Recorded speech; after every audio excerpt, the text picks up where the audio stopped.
Good afternoon, everyone. Welcome to the Tanya Love Show, and I'm Tanya Love, and I am so excited to come back and connect with you all. I had a couple weeks away, and I hope that you guys are all remembering to tune in, and no one's, forgetting that we have a show. But my apologies. I had my birthday, and I went to the coast with my beloved. He took me to the ocean here in Cannon Beach, which was amazing. We had a great time, and then after that, the next weekend, I flew to Maui. And I went on a retreat with some of my soul sisters to Maui, Hawaii, and we just got back on Wednesday, and it was amazing. And it's interesting because today's topic was unexpected, as they all are. They all kind of come to me in the now. But today I'm going to really talk about synchronicity and how do we live in the flow of synchronicity? How do we live in the flow of life, like really embody the flow of trust and live with courage and gracefulness? And on this trip, I had so many things happen, which I'm going to explain very detailed to you because I feel like this story, it's a miraculous, beautiful story, an experience that I just went through. And I've been telling everyone I come in contact with about it because it's so amazing. And it's been really cool because everyone that I've talked to, after I share it with them, a lot of them get confirmation, like they get goosebumps on their skin, and they're like, oh, I got spirit bumps. Or one lady at the airport was saying she had chicken skin, which I had never heard that term. But basically, like when spirit touches you with awareness, we get these goosebumps that happen. And that's a sign that spirit's nudging you to pay attention. It's a sign sometimes when we're wanting to have confirmation that something is true and it's coming from integrity and from spirit, we'll get that touch of spirit letting us know to pay attention and to trust in this. And so this happened a lot as I was sharing this experience with people over the last week. And it's just so beautiful. And several people, when I was connecting in the now with it, I had some women that were just crying from it because it was so beautiful. And many were just like, thank you for sharing that with me, because there's such a need for hope and for just like proof of miracles these days. And I feel like so many people, if they get too complacent and too jaded in their life, they can get caught up in the routine. And this is why things like going on a vacation and just going and spontaneously doing something from the heart that your soul's wanting can be so invigorating and so revitalizing for a soul, because that's exactly what the soul loves. It loves adventure. It loves expansion. It loves spontaneous creation. And so if we can really honor those feelings, not only are they great for our soul, but often there's little nuggets and little treasures that are waiting for us as we flow with life and as we trust and we move with greater courage into the directions that we really are feeling called. So basically, before I went to, I'm going to kind of backtrack. So the story I'm going to share with you is how I met my beautiful soul sister, Honey Girl, and she's actually sleeping right at my feet. So maybe by the end of the show, I can kind of lift her up here so everyone can see her. But a year ago at Easter, I had a dog that many of you that have been watching the show for a while, you know that this was an animal, a spirit that I love dearly. Like, she and I were soul sisters, and she passed away on Easter. And right after she passed, she had let me know in meditation that she was with me, and she let me know that she was going to return to me and to pay attention because she was coming back to me. And I trusted her, and I believed that that was going to happen. And a little bit after that, I took this online course that was a woman was offering with animal communication. And I took the class because I wanted to test my own skills as an intuitive healer and just tune into these animals through their pictures and see what I felt and just really practice my skills.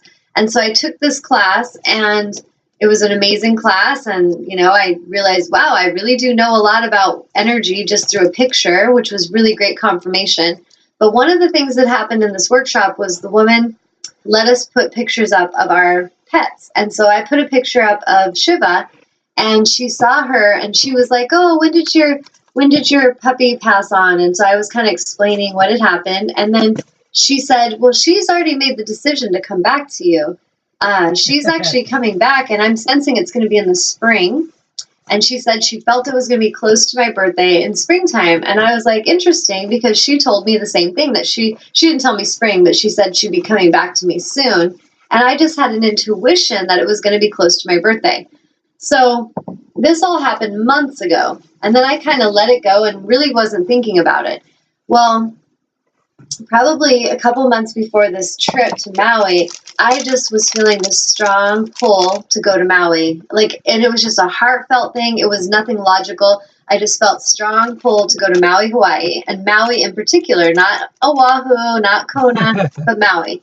And so a couple of my soul sisters that are mentoring with me, they had contacted me and they were like, Tanya, we're going to Hawaii. We're going to go to Oahu and we'd love it if you'd want to come with us. And I was just like, oh my God, I've been really feeling drawn to Hawaii. But I was like, I don't want to control your trip at all because you guys already have plans to Oahu. And I'm not feeling that. I'm really feeling like I'm supposed to go to Maui.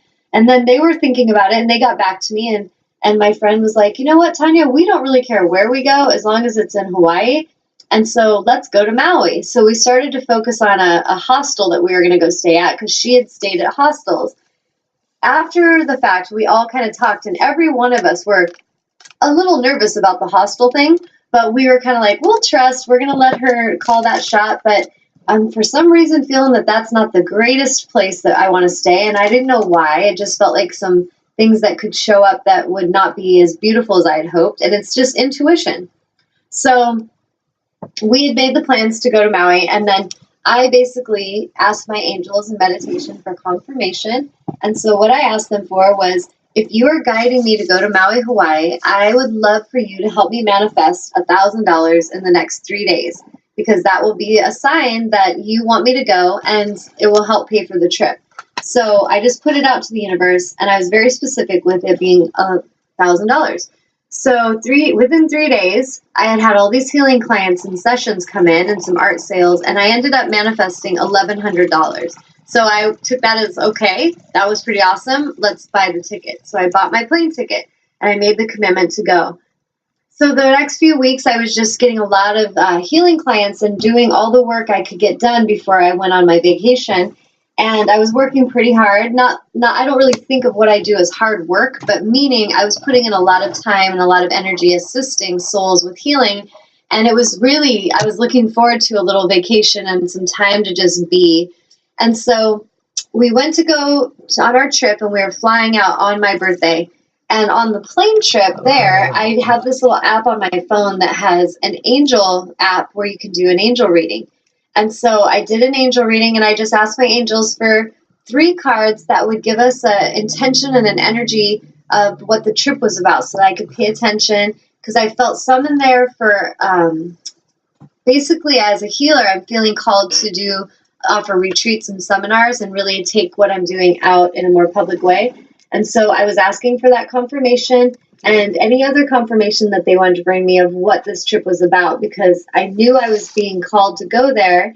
I felt I was there to help heal some things in the islands of Hawaii, and I was just open to whatever was coming. So then on the plane, I did this reading, and one of the cards I got was something like a new business venture. The other one was a door of opportunity is opening, and then the third one was expect a miracle.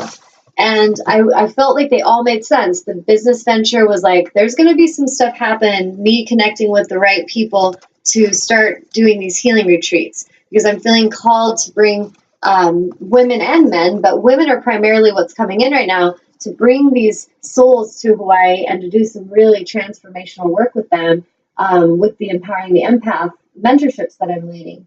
So I felt that was part of the confirmation in the readings. The last one, expect a miracle, I was just kind of like, awesome, I'm open to miracles anytime. And the way the card read was, it will be as if everything suddenly comes into place and suddenly things are very synchronistically connected and you will be in the right place at the right time and everything will make sense. And so I read that to my soul sisters on the plane and I was like, okay, something's going to happen and we don't need to worry about it. Let's just flow. But when it happens, we're going to know it because it's all going to make sense.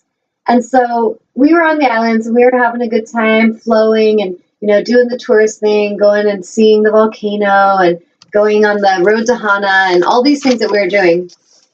And I want to say it was like the fourth day we were there, one of the girls had to use the restroom, and so we had to stop at the store. And so we did this stopover. One of the girls that came on the trip, she kind of joined us at the last second, and she wasn't really planning on coming to it. She just last second, after meeting me and connecting and doing a clearing with me, she was like, I really want to go. And she had told her husband she wanted to go, and she wished she could. And he was like, well, why don't you go? And she was kind of blown away that he was so open to it. So this woman joined us at the last minute. And when she did, she rescheduled. She realized that her husband had looked at some information on the hostel and that things had not been too great towards the last few weeks before we were getting there. I guess they had had a big storm and the roof was ripped off and there was flooding.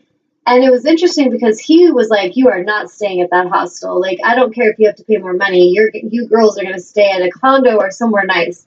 So basically, she came in and she rented a car and she put a deposit down on a condo after asking me. And I was like, you know what, put the deposit, and if you can get a refund and we don't want to stay at the hostel, we can always go there. And if we don't want to go there, we could always just stay where we are. So it all kind of started to come into place. And then we ended up deciding, after I talked to the girl who had wanted to go to the hostel, we talked about just forgetting about that and just going with the higher plan and staying in the condo, because all of us could pitch in a little bit more and we could stay in a nicer place. So we did that. So as we get there, all these things are working out. And the reason I want to say this in the detailed way I am is that a lot of times in our life, we're not looking at the bigger picture. We're not seeing how all these little seemingly random events are kind of coming into place. And a lot of times these random things, like someone jumps in at the last minute, they're renting a car. Okay, if we're open and we're receptive to whatever is coming, and we allow it and we receive it with gracefulness and with gratitude, it often is a blessing that's bringing us things that we may not even understand yet. And so as this woman came in, my angels told me when I checked in, like, is it cool if she comes? Because I don't want to upset the other girls since we've already planned this, but I'm going to just deliver this message to them with love. And the angel said, this is going to be helpful. She's going to actually come in and help with some things and just pay attention. So there was a lot of things that happened with her coming in. We had a rental car. Now, if we wouldn't have had the rental car, could I have still had this magical thing happen? Sure. But it might have been a little more tricky because of how it all had to play out. So when we were on this trip and we stopped for my friend to go to the restroom, we both went in. And when we came out, one of my friends, Susie, was outside. And I was like, hey, where's Sarah? And she's like, she's over petting a dog. So we walk outside of the store and we walk across, and there's all these kennels, because there was a shelter that had the dogs outside that day, and they were just showing the dogs and showing that they had them up for adoption. Well, my friends Sarah and Megan were looking at this one dog that was like a little boy, and he was cute, and I just walked past, and all of a sudden I see this dog in the kennel next to him, and she looked at me, and I looked at her, and I had tears in my eyes instantly. Like, there was just like an instant soul recognition. And I walked over to her, and the girls told me later that they were sitting by the kennel and they were trying to talk to her, and she was just cowering in the back. She wasn't really coming out. And when I walked up to that kennel and I said, baby girl, come here. And she stood up and walked right towards me. And then all of a sudden she kind of froze and she cowered back again. And when I was tuning into her energy field, I was reading her energy like I do with anyone. And I was like, oh my God, I started to get tears. And I was like, she has been abused. She has been neglected. She's starved. I could feel everything that she had gone through. And she's only 10 months old, but she was telling me in her energy all the things she had gone through. So I was reading that, and then I knew instantly this was my dog. So Shiva had said she was going to come back. And there was so much confirmation in just how everything had played out. So I asked the guy that was kind of volunteering there if I could get in the kennel with her. And this woman, I think her name was Dawn. She was a very sweet woman, very angelic being, helping these animals. And so I believe the organization is called HARF also, if anyone's interested. And they rescue dogs in particular on Maui, and they help get them safe homes and everything. So I crawled into the kennel, and I was connecting with her, and I was just talking to her and doing some healing on her. And I was just like, oh, I love you, baby. I love you, honey. You're so sweet. And I'm talking to her. And so I was in my mind talking to the angels and just saying, if this is Shiva, if this is my dog that you have drawn me to find,